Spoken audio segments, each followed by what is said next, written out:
Hey, we're back with another packing video for my eBay shop tonight. We have 4 orders that are going out, and it doesn't seem like much, but there was a pretty decent sales in here that added up to probably the best sales day I've had in quite a while. So by the time we're done here tonight, I'm going to show you the 4 items that sold. I'll show you the process that I do to pack them up and get them shipped, and I'll go through exact numbers of how much money I made on eBay selling these 4 items and how I'm doing for this month and my progress for the year. See if we're going to be, if we're doing better towards the second half of the year or worse. But before I do that, I'm just going to take photos of one item that's going to be going up into my eBay shop soon. I typically do a lot of scheduling. I write up drafts of listings, then I take photos of those items, and then I schedule them out. Typically I'm doing like 5 listings a day, or lately I've been trying to do $200 or more a day. So if I list 10 things that are $20 each, I get my $200 quota for the day, and then I schedule something for the next day. Or if I list something that's worth $400, then I just have that one listing go up in a day and then skip on to the next day. Start just scheduling things out. But last night on the video, I was talking about how maybe this scheduling thing isn't the best idea. I do it because it keeps me motivated more than any other reason. But I have been concerned, like, I'm listing these things, I'm getting them ready, I'm doing all this work, and then they're just sitting for a week or 2 weeks or longer, and nobody can buy them until they officially get posted on eBay. So today I had like close to 60 listings that were in draft form, scheduled, ready to just get posted automatically whenever their time came up. And I just decided to just hit the publish button on all of those. And so I had like 60 new items hit my shop today. One of them sold already, so I guess it was probably the smart move to do that. And it was like $100 item, and the buyer really only wants half of it. So I'll talk about that when I pack it. Right now I'm going to just take photos of this Led Zeppelin 4 LP vinyl record and get this ready to go up tomorrow, hopefully, or maybe even tonight. So hang on for a second. I'm going to turn the camera around, and then we're going to take some pictures. So right here, this is a first pressing of Led Zeppelin 4. This is the classic, classic Led Zeppelin. It has Black Dog on it, Stairway to Heaven, Misty Mountain Hop, a lot of the ones, the ones that you've heard. It's in pretty good condition. It's not perfect. There are a couple of scratches, nothing major. If this was in like pristine condition, it might be over $100 potentially. In this condition, it's probably worth about 80, maybe a little bit more, but I'm going to just list it at 65 bucks and try to move it quickly. I bought this for $2.50 at a garage sale. Let's see, what day was that? It would have been last Friday or Saturday. Today's Monday. It's funny, there's no writing on the outside of it at all. I've never really been aware of that. It has this gatefold sleeve for no real good reason, because there's only one record. There's no extra stuff in here. It's like typically you do a gatefold and they put a lot of text and stuff. So none of that in here. This sleeve is in pretty good shape. It has some wear on the spine, and I'll take some pictures of that. But except for some record ring, and there's like a weird dent here on the front. It looks like something was probably pressed on it. It's in great shape, and that original inner sleeve probably doesn't hurt to have that. So we'll get pictures of that. It's in good shape. It has the standard kind of slits on the sides and the bottom, just one side, where you drop the record in and it just cuts its way through the bottom of the sleeve. That's pretty normal, happens all the time. And then as far as the vinyl, it's in good shape, and it has these markings. Like this side 1, you won't be able to see it probably. Oh, maybe you can. There's like a little etching in the center that says Porky. And then on this side B, there's a little bit of marking that says Pecco Duck. And apparently that is a signal that you have the first pressing of this record. I'm not an expert on these subjects, so I'm just reading up on it and figuring out if I have something decent or not. Yeah, this side has like one kind of long scratch, but it's so minor. You have to be holding the record in exactly the right angle to see it. I don't know if there's, it's almost impossible even to take a picture of. And side 2 has some smaller scratches. I'm gonna get that Pecco duck if I can. I don't know what it means. Pecco duck. No way of knowing what that means. This side, man, it looks so clean.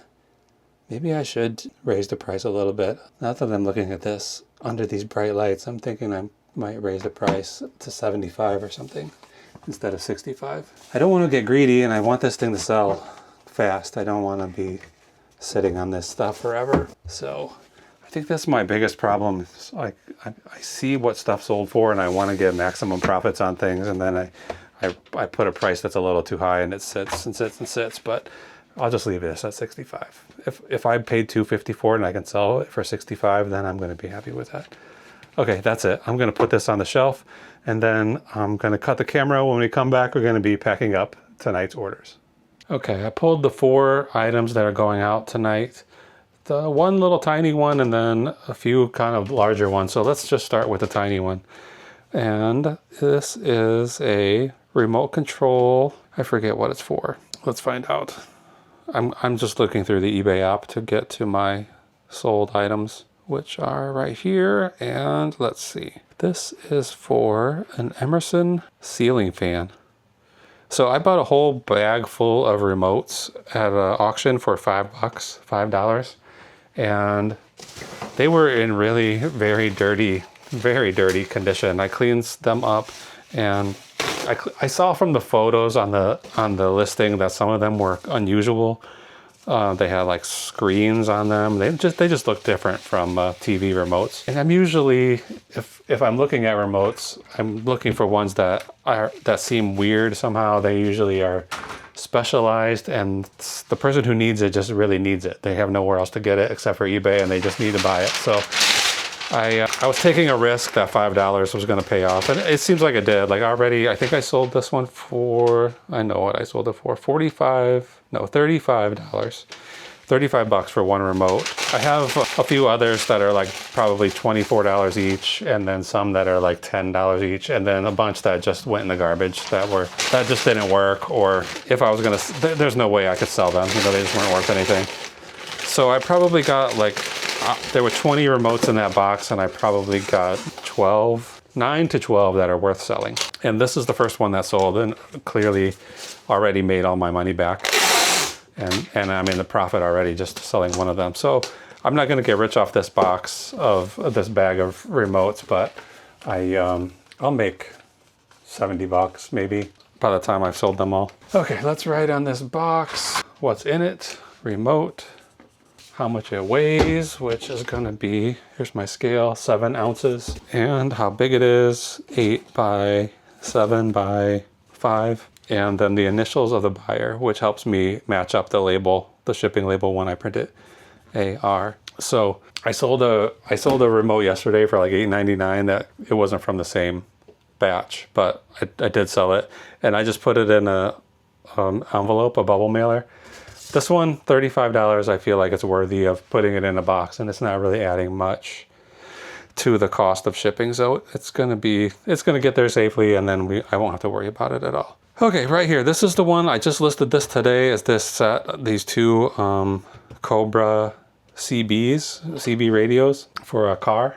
I got these from a garage sale maybe 3 weeks ago. Let's see, I picked these up on 8/8, and today is the 18th. So 10 days ago, I bought these. They just got listed today. I had 120 on the 2 of them. This one on the bottom, I'm selling both of these for parts or for repair because I have no way of testing them. They might work just fine, but I'm not sure. I can't guarantee that they'll work. So this bottom one, even as a parts machine, sells for about 100 bucks. This one only for like 15 to 35 or something like that. So I just decided to put them both together. This one has a quicker sell-through rate too than this one. and the guy bought it. He sent me an offer of $100. I don't typically love taking offers on day one of a listing, but I mean, $100. I paid $5 a piece for these. So he said, he gave me a whole rundown of why he didn't want to pay 120, which you don't really need to do that. If you want to buy something and you want to make an offer on it, just make the offer. You know, I don't need to have, I don't need you to tell me that it's broken and that you can't justify spending 120 on it. I get it. If you're sending me an offer for 100, you don't want to spend 120. That's as far as that story needs to go. But he didn't send a very long message, and it wasn't. Sometimes these messages are condescending or insulting. I've been getting a lot of messages recently about a stereo and a guy, or no, it's like a cassette player. It's another thing that I'm selling for parts, and I'm only trying to get $35 for it. It's going to be a pain to ship, and I can't take less than 35, but he keeps sending me these messages saying he used to be a repairman and he knows what it's going to take to fix this, and he can only pay me $10 for it. And eventually I just blocked him after he sent me 10 messages about why he couldn't pay me an amount that I was asking. So I ended up just blocking it. So yeah, just send a message. You don't even have to send a message. Just hit the send an offer button on eBay. If the seller is entertaining offers, there will be a button right there. You just click on it and say, this is how much I'm willing to pay on this. And the buyer will either accept it or reject it or send you a counter offer. So it's real easy. You don't have to have any kind of conversation whatsoever. That's my advice anyway. I don't get too upset by these kind of messages, but I'm sure there are sellers who would take offense to all of this justification for why they're trying to get a better deal on it, and they might block you immediately. Anyway, this guy was nice. He said, I want to buy this, but I don't know if it works, so I can't justify spending $120. But he sent me a $99 offer, so $100. I quickly hit accept on that, and after he bought it, he said, you know, thank you for taking my offer. I really only want the one machine, not the other one, so don't bother sending it. So I'm gonna just relist that other one for $15 or $20, and maybe somebody will buy it, maybe they won't. But that's nice of him. I mean, he could have bought both of them and then sold the one he didn't want. I mean, that's probably what I would do if I was in his situation. I do sometimes make lots of things, and it's not always advisable. You know, somebody might not want 3 or 5 of similar types of items, but if something is not worth a lot of money, you know, maybe something is only worth $6 or $8 or $10, you might make a listing with 3 of them bundled together and sell it for $30 or $40. Anyway, I'm making this box like I'm gonna take 2 of these boxes and kind of sandwich them together because I don't have a good box that's the right size for this. CB radio. I got another CB around here somewhere that I never sold. I wonder what was wrong with that one. Okay, we're getting there. I'm putting a lot of paper in here. I'm gonna try to keep this thing directly in the middle of this box, and then I'm gonna put this on top of it. This isn't always easy to fit these together. Whoops, like right now, this one's giving me a little trouble. I think somebody said don't seal the top one if you're trying to do this, and it will slide on easier, and then you can seal the top after. So I should have thought of that. I did hear, I think it was on Shed Flips. I think he said that, Lonnie on Shed Flips. That's a reseller YouTube channel if you don't know. That's one of the resellers that I trust them. They seem like down-to-earth people who are just showing you their business and not really working too hard at selling you on anything. Lonnie and Candace. Okay, this is gonna be fairly heavy, I guess. 5 pounds, 8 ounces. So 6 pounds on this. 6 pounds CB, and it's gonna be 13 by 11 by 9, and it's going to a buyer named RS all the way in California. So this one could be a little expensive. I'm gonna move this out of the way. So I gotta put that back on the top of my pile of things to get listed. All right, next. This is a good sale. This is the best sale I've had in a little while. It's a, let's see, automatic Pizzelle made by Vitantonio. This is a pretty old one. These are this is like a waffle iron essentially. It makes cookies, like Italian cookies. Let me show you what's in there. So these are really popular around the Chicago area. There's still a lot of Italian folks that live here, and I find them pretty often, but I've never found one of this style. This is much older than the ones I usually see, and I found this at an estate sale. It took longer to sell than I thought it would. Let's see. How long ago was this? I bought this just in June, so not that long ago, June 9th. It's probably been listed about that long. And most of the ones I find are like they're square and they sell for about, I mean, I guess it depends on the model, between like $50 and $100, depending on what model it is. This one, as soon as I saw it in the basement of an estate sale, I knew it was going to be a little bit special. And I got 3 other Pizzelle makers at that same sale, so this was a family that really loved making these things, I guess. Anyway, this one has the box and the manual and everything. It's not pristine, but it's pretty clean compared to many that I have found. And I looked it up in the basement there at this estate sale and saw that it was selling for about $300 to, well, $250 to $350, which is pretty good for me. I don't sell a lot of stuff in the $300 range. So I snatched that up for sure. I can't remember if I found the box later or that was a different one. There was one where I found the machine and I was looking at it. I was planning to buy it, and then as I was walking around the basement, I found the box that it came in, the original box. So anyway, got an offer this morning, $250. So I quickly took that offer. That's a reasonable offer. I was asking $299. They offered me $250, and what did I pay for it? $10? I paid $10 for it. So pretty happy with that. That's a good turnaround for me. $10 into $250. Yeah, that's good. All right, this box is for sure. Yeah, that'll be safe in there. Trying to decide if I want to put more of these bubbles.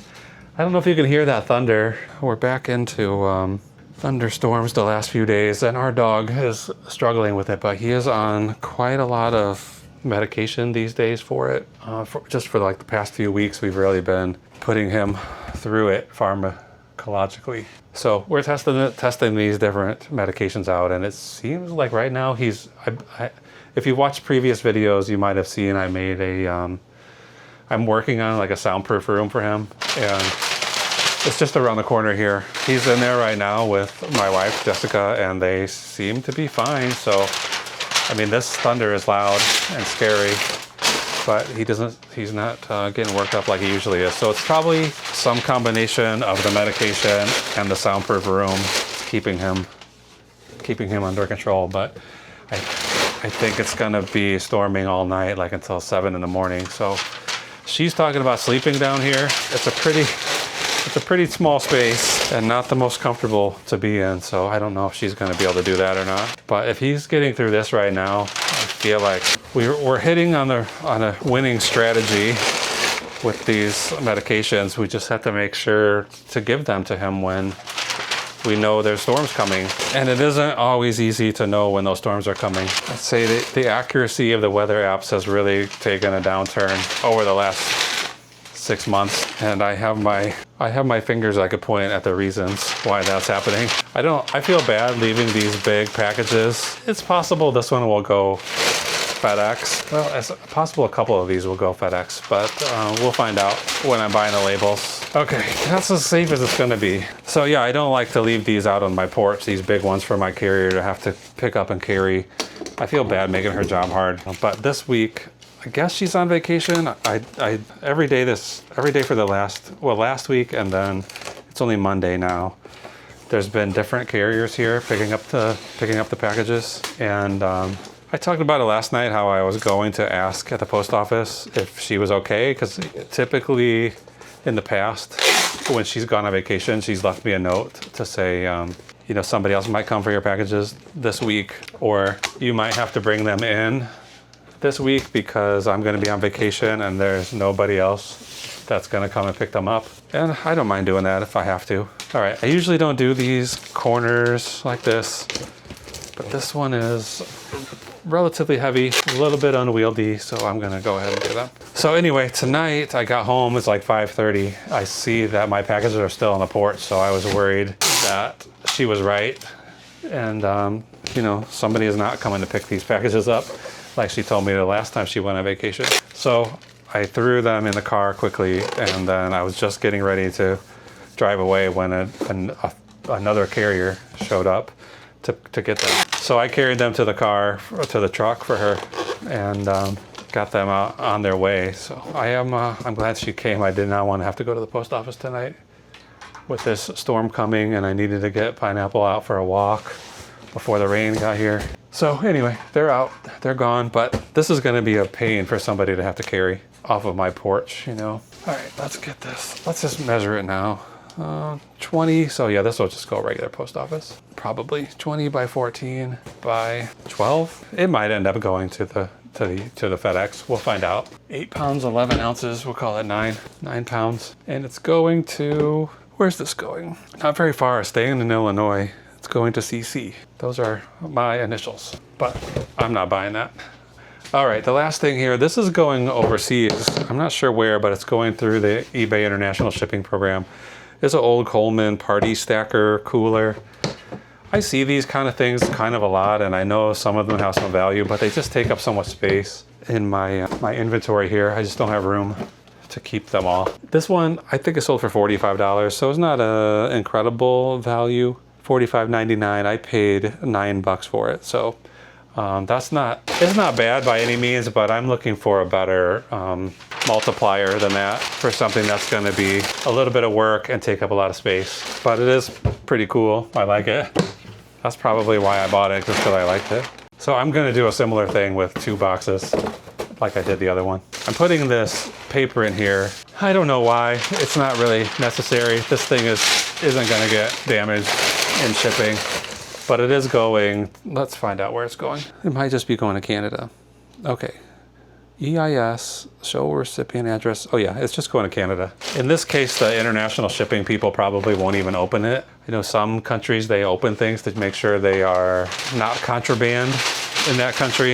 I have no idea what they paid for shipping for this. I could figure it out by digging into their order a little bit, but I think I only got paid $9 to ship this. Let's see. 15. I got paid 15 to ship this, so this is not going far for me. It's just the eBay shipping hub is pretty close to me. I mean, I'm in Chicago, and so they're in Glendale Heights, just outside the northwest suburbs, and I live right on the northwest side of Chicago, so it's probably 10 to 15 miles from here, 20 miles maybe, where this is going. Okay, I cut that lid a little shorter than I would have liked, so I'm gonna probably do some slightly different taping than I might have if I made it a little bit longer. So I have some tape up here that is fiberglass reinforced. That's really very difficult to tear. So I will probably put a strap going around the whole thing, but it's not going far, so we don't have to worry about it too much. I mean, I guess it is going all the way to Canada, so I should be worried to some extent. But what I'm gonna do is tape this way. I wanna retape the bottom. Ooh, this bottom isn't even, the tape that's on here is barely holding on. Okay, now I have this fiberglass tape. So I'm gonna just go around it one time this way. This stuff is pretty expensive, so I don't like to break it out unless I really have to. I think this one roll of tape was like $15, maybe more. Okay, and it's so strong that the tape dispenser, the tape gun won't even cut it. I have to use a knife. All right, this one is done. Let me cover this. Well, let me put my label right there. All right, come on. I'm gonna put the label here, put that way. And let's write on here, Coleman. This is 16 by 13. 16 by 13. Oh shoot, I'm getting confused. 16 by 13 this way. 17. 16, 13, 17. I usually do the largest number first. I think that's standard operating procedure. And how much does it weigh? 7 pounds, heavy. And it's going to, shoot, I'll just write EIS. I know what it means. eBay International Shipping. Okay, I'm gonna buy all these shipping labels right now, and then I'll come back, tell you exactly how much money we made today. All right, these 2 big ones, turns out they will both be going to FedEx. I think they're both about $12 to $14 to ship by FedEx, but by USPS, I think this one was like 35 and this one was like 45. So No way I'm shipping them that way. And then these two will just go out on the porch for my mail carrier to pick up in the morning. So let's go to the spreadsheet here and then look at profits. So we'll start at the bottom. The Coleman party stacker, this is a cooler. That's going to Canada. That earned me, after fees and shipping and everything, earned $28.28, which doesn't feel quite right because it sold for $46, but it did have almost a $10 cost of goods, $14.58 in shipping, also an eBay promotion fee. So I guess that's right. The CB radio, that earned, after fees and everything, $75.26. The remote control sold it for $34.99, and it's bringing home $30.31. And the Pizzelle Maker, this is a good one, $202.26. So today, total profits for the entire day, $336.11. Yeah, we need about every single day for the rest of the year to be like this if we want to meet my goal. I'm trying to make $50,000 this year. And so I need day after day after day with like $300 or more coming in. So right now, my average profit per day for the month of August is $126.36. And that's an average per sale profit of about 30 bucks. So not too bad. I'm happy with today's profits, even though we've had some pretty slow days recently. We had only $9 on Friday and $17 on Wednesday. So some pretty slow sales days recently. So this one is a little bit of a boost to keep me energized. So yeah, that's it for tonight. Thank you for watching. I'll be back tomorrow night, and every night I'm doing a video every single day of the week about my eBay business and how much money we can make. So thanks for watching. We'll see you again soon.